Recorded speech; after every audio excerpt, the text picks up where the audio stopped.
नमस्कार विद्यार्थी मित्रांनो, आज आपण इम्पॉर्टंट क्वेश्चन पाहणार आहोत. एक्झामच्या दृष्टीने इम्पॉर्टंट असलेले हे क्वेश्चन्स आहेत. तरी सर्वांनी हे क्वेश्चन्स पाठच करून ठेवायचे आहेत. आणखीन एक गोष्ट, आपण आता डायरेक्ट आन्सर पाहणार आहोत. अगोदरच्या व्हिडिओमध्ये आपण 4 ऑप्शन दिले होते आणि 4 ऑप्शन देऊन त्यामधलं आपल्याला एक निवडायचं होतं, पण आता इथे आपण डायरेक्ट आन्सर दिलेला आहे.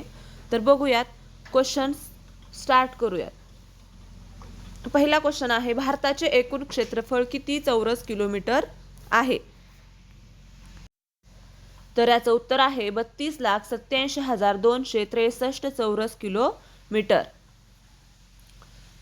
दुसरा, क्षेत्रफळाच्या बाबतीत जगामध्ये भारताचा कितवा क्रमांक लागतो? तर हा आहे 7वा क्रमांक यामध्ये लागतो. क्षेत्रफळाच्या बाबतीत आपल्या भारताचा 7वा क्रमांक लागतो.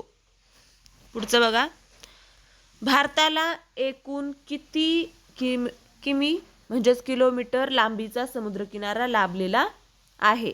तर किती किलोमीटरचा लाभलेला आहे? 7,517 किलोमीटर. पुढचा प्रश्न पहा, भारतातील सर्वात उंच शिखर कोणते? काय म्हणलेलं आहे? भारतातील सर्वात उंच शिखर कोणते आहे? तर भारतातील सर्वात उंच शिखर आहे K2. कोणतं शिखर आहे? K2 हे भारतातील सर्वात उंच शिखर आहे. पुढचा प्रश्न, स्थानिक स्वराज्य संस्थांना पंचायत राज हे नाव कोणी दिले? स्थानिक स्वराज्य संस्थांना पंचायत राज हे नाव कोणी दिलेलं आहे? कोण दिलेलं आहे? बघा, हे नाव दिलेलं आहे पंडित नेहरू यांनी. कोण दिलेलं आहे? पंडित नेहरू यांनी स्थानिक स्वराज्य संस्थांना पंचायत राज हे नाव दिलेलं आहे. पुढचा प्रश्न पहा, बलवंतराय मेहता समितीच्या शिफारशीवरून राजस्थानमध्ये सर्वप्रथम कोणत्या साली पंचायत राज्यव्यवस्था सुरू झाली? कुणाच्या शिफारशीनुसार? बलवंतराय मेहता यांच्या समितीच्या शिफारशीवरून. तर कधी झालेले आहे? 2 ऑक्टोबर 1959 मध्ये. कधी झाले? तर 2 ऑक्टोबर 1959. पुढचा प्रश्न पहा, भारतात येणारे पहिले युरोपियन लोक कोण होते? भारतात येणारे पहिले युरोपियन लोक कोण होते? तर त्याचं उत्तर आहे पोर्तुगीज. कोण आहेत?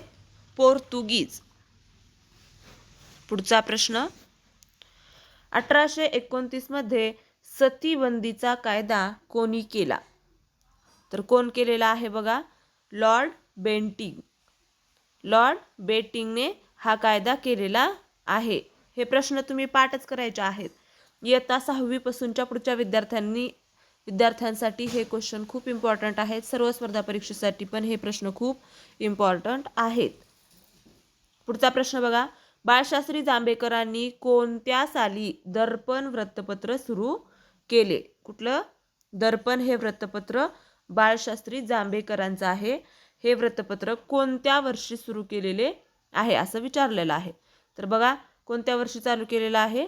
तर 1832 मध्ये ते केलेलं आहे. पुढचा प्रश्न, भारताचे पहिले पंतप्रधान कोण आहेत? भारताचे पहिले पंतप्रधान कोण आहेत?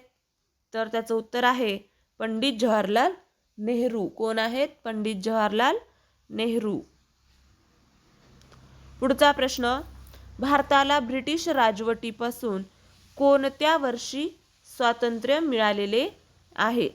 ब्रिटिश राजवटीपासून कोणत्या वर्षी स्वातंत्र्य मिळाले आहे? तर त्याचं उत्तर आहे 1946 मध्ये. पुढचा प्रश्न, गांधीजींचा जन्म कोठे झाला? कुणाचा? गांधीजींचा जन्म कोठे झालेला आहे? तर कुठे झालेला आहे? पोरबंदर येथे. पोरबंदर येथे गांधीजींचा जन्म झालेला आहे. 13वा प्रश्न बघा, राष्ट्रगीत कोणी लिहिले? राष्ट्रगीत कोणी लिहिले? कोणी लिहिलेलं आहे? रवींद्रनाथ टागोर यांनी राष्ट्रगीत लिहिलेलं आहे. पुढचा प्रश्न, असहकार चळवळ कधी सुरू झाली? असहकार चळवळ कधी सुरू झाली? तर कधी सुरू झालेली आहे? 1920 मध्ये असहकार चळवळ सुरू झालेली आहे. पुढचा प्रश्न, बंगालची फाळणी कोणी केली? बंगालची फाळणी केलेली आहे लॉर्ड कर्झन यांनी. बंगालची फाळणी कोणी केली? तर बंगालची फाळणी केलेली आहे लॉर्ड कर्झन यांनी बंगालची फाळणी केलेली आहे. पुढचा प्रश्न, महात्मा गांधीजींनी भारतातील केलेला पहिला सत्याग्रह कोणता? असे क्वेश्चन्स विचारले जातात. अशा क्वेश्चन्सवर भर द्यायला पाहिजे. महात्मा गांधीजींनी भारतातील केलेला पहिला सत्याग्रह कोणता आहे? तर तो आहे चंपारण्य सत्याग्रह. हा महात्मा गांधीजींनी भारतातील केलेला पहिला सत्याग्रह आहे. पुढचा प्रश्न, भारतातील पहिली रेल्वे कोणी सुरू केली? भारतातील पहिली रेल्वे केलेली आहे लॉर्ड डलहौसी. पहिली रेल्वे कोणी सुरू केलेली आहे? तर लॉर्ड डलहौसी यांनी केलेली आहे. 18वा क्वेश्चन, भारतीय शिक्षणाचे सनद कशास म्हटले जाते? भारतीय शिक्षणाचे सनद कशास म्हटले जाते? याचं उत्तर आहे चार्ल्स वूडचा खलिता. याला भारतीय शिक्षणाचे सनद म्हटले जाते. पुढचा प्रश्न बघा, भारतीय राज्यघटनेचे जनक म्हणून कोणाला ओळखले जाते? तर डॉक्टर B.R. आंबेडकर म्हणजे डॉक्टर बाबासाहेब आंबेडकर यांना भारतीय राज्यघटनेचे जनक म्हणून ओळखले जाते. पुढचा प्रश्न आहे, भारताचे पहिले राष्ट्रपती कोण होते? मग काय होतं तिथं? पंतप्रधान होतं पाठीमागं. त्याचं उत्तर आहे डॉक्टर राजेंद्र प्रसाद. हे भारताचे पहिले राष्ट्रपती होते. पुढचा प्रश्न बघा, भारताची पंतप्रधान बनणारी पहिली भारतीय महिला कोण होती? तर ती आहे इंदिरा गांधी. भारताची पंतप्रधान बनणारी पहिली भारतीय महिला आहे इंदिरा गांधी. पुढचा प्रश्न बघा, 1930 मध्ये मिठाचा सत्याग्रह म्हणून ओळखल्या जाणाऱ्या दांडी यात्रेचे नेतृत्व कोणी केले? 1930 मध्ये मिठाचा सत्याग्रह म्हणून ओळखल्या जाणाऱ्या दांडी यात्रेचे नेतृत्व कोणी केलेलं आहे? तर ती कोणी केलेलं आहे? महात्मा गांधी यांनी. पुढचा प्रश्न, प्राचीन भारतातील मौर्य साम्राज्याचे संस्थापक कोण होते? कोण होते? ते आहे चंद्रगुप्त मौर्य. मौर्य साम्राज्याचे संस्थापक कोण होते? तर चंद्रगुप्त मौर्य. सिंधू संस्कृतीचा विकास कोणत्या नदीच्या आसपास झाला? त्याचं उत्तर आहे सिंधू नदी. सिंधू संस्कृतीचा विकास म्हणले तर कुठे झालेला आहे? सिंधू नदीच्या आसपास. 1875 मध्ये आर्य समाजाची स्थापना कोणी केली? कोणी केलेली आहे? तर स्वामी दयानंद सरस्वती. कधी केलेली आहे? 1875 मध्ये. कशाची? तर आर्य समाजाची स्थापना. प्लासीची लढाई कोणत्या वर्षी झाली? प्लासीची लढाई, कोणती लढाई आहे ही? प्लासीची लढाई आहे. तर कोणत्या वर्षी झालेली आहे? तर 1757 मध्ये झालेली आहे. भारताचे शेवटचे व्हाईसरॉय कोण होते? भारताचे शेवटचे व्हाईसरॉय कोण होते? तर ते आहेत लॉर्ड माउंटबॅटन. नाव लक्षात ठेवा, लॉर्ड माउंटबॅटन. भारत सरकारने पहिले वनविषयक धोरण कधी जाहीर केले? कधी केलेलं आहे? तर ते 1952 मध्ये. भारत सरकारने पहिले वनविषयक धोरण 1952 मध्ये जाहीर केलेले आहे. जगाच्या एकूण क्षेत्रफळापैकी भारताने किती टक्के क्षेत्र व्यापलेले आहे? हे बोर्डाच्या पुस्तकामध्ये सुद्धा आहे. सर्वांना हा क्वेश्चन आलाच पाहिजे. किती आहे तर याचं उत्तर 2.45% जगाच्या एकूण क्षेत्रफळापैकी भारताने 2.45% क्षेत्र व्यापलेलं आहे. भारतातील कोणत्या राज्याची सर्वात जास्त लोकसंख्या आहे? तर सगळ्यात जास्त लोकसंख्या आहे उत्तर प्रदेश. कुणाची आहे? उत्तर प्रदेश. पुन्हा 2 नंबरला आहे आपलं महाराष्ट्र. काय आहे तर महाराष्ट्र आपलं 2 नंबरला आहे लोकसंख्येच्या बाबतीत. आणि क्षेत्रफळाच्या बाबतीत म्हणल्यावर 3 नंबरला आहे. लक्षात ठेवा. भारताच्या एकूण लोकसंख्येपैकी किती टक्के लोकसंख्या महाराष्ट्रात आहे? लोकसंख्या म्हणलं की 9.42, क्षेत्रफळ म्हणलं की 9.29. लक्षात ठेवा. देशामध्ये लोकसंख्येच्या बाबतीत महाराष्ट्राचा कितवा क्रमांक लागतो? तर तो क्रमांक आहे दुसरा. आत्ता सांगितलं होतं बघा मी, दुसरा क्रमांक लागतो लोकसंख्येच्या बाबतीत. कुणाचा? महाराष्ट्राचा. पहिला कुणाचा लागतो? आत्ताच दिलेला आहे तुम्हाला वर. पहिला कुणाचा लागतो तर उत्तर प्रदेश. रामायण हे प्रसिद्ध भारतीय महाकाव्य कोणी लिहिले? कोणी लिहिलेलं आहे तर ते वाल्मिकीने लिहिलेलं आहे. वाल्मिकी ऋषी. पुढचा प्रश्न पहा.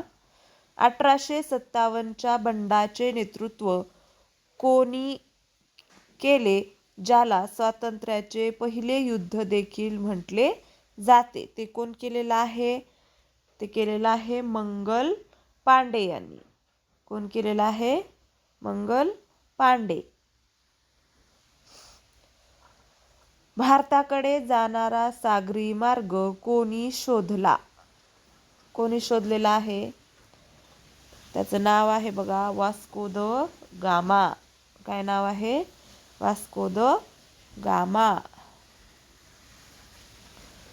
कोणत्या प्रसिद्ध स्वातंत्र्य सैनिकाला नेताजी म्हणून ओळखले जाते? कोण्या नेत्याला ओळखलं जातं? ते आहेत सुभाषचंद्र बोस. यांना नेताजी म्हणून ओळखलं जातं. दिल्लीतील लाल किल्ला कोणी बांधला? दिल्लीतील लाल किल्ला बांधलेला आहे शहाजहानने. कोण बांधलेला आहे तर शहाजहान. भारताचा लोह पुरुष म्हणून कोणाला ओळखले जाते? भारताचा लोह पुरुष म्हणून सरदार वल्लभभाई पटेल यांना ओळखले जाते.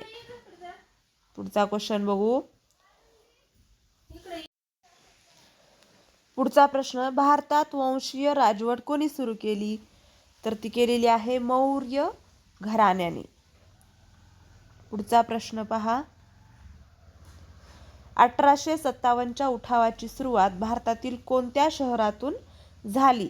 तर कोणत्या शहरातून झाली होती तर मेरठमधून. मेरठमधून. लक्षात ठेवायचं आहे. प्लासीची लढाई कधी झाली? आता मगाशी तिथं काय होतं? फक्त इयर दिलेलं होतं. आता इथं तारीख सहितच विचारतं आयोग का. 23 जून 1757 रोजी प्लासीची लढाई झालेली होती. भारताचे आद्य क्रांतिकारक कोणास म्हटले जाते? पुढचा प्रश्न आहे. भारताचे आद्य क्रांतिकारक कोणास म्हटले जाते? तर ते आहेत वासुदेव बळवंत फडके. कोण आहेत तर वासुदेव बळवंत फडके. पुढचा प्रश्न. भारतीय स्थानिक स्वराज्य संस्थेचा जनक कोणास म्हणतात? कोणास म्हटलं जातं? Lord Ripon. कोण आहे तर लॉर्ड रिपन. आर्थिक निस्सारणाचा सिद्धांत पुढीलपैकी कोणी मांडला? कोण मांडलेला आहे तर दादाभाई नौरोजी यांनी आर्थिक निस्सारणाचा सिद्धांत मांडलेला आहे. कोणत्या कायद्याला काळा कायदा असे म्हणतात? तर तो आहे रौलट ॲक्ट. ॲक्ट म्हणजेच काय? कायदा. या कायद्याला काळा कायदा असे म्हटलेले आहे. भारतात पहिली रेल्वे कधी सुरू झाली? मगाशी तिथं काय होतं? कोणी सुरू केली? तर त्याचं उत्तर होतं लॉर्ड डलहौसी. पण आता इथं काय आहे? कधी सुरू झाली? तर ते आहे 1853 लॉर्ड डलहौसी या व्हाईस गव्हर्नर जनरलनं ती चालू केलेली आहे. बघा पुढचं बघा.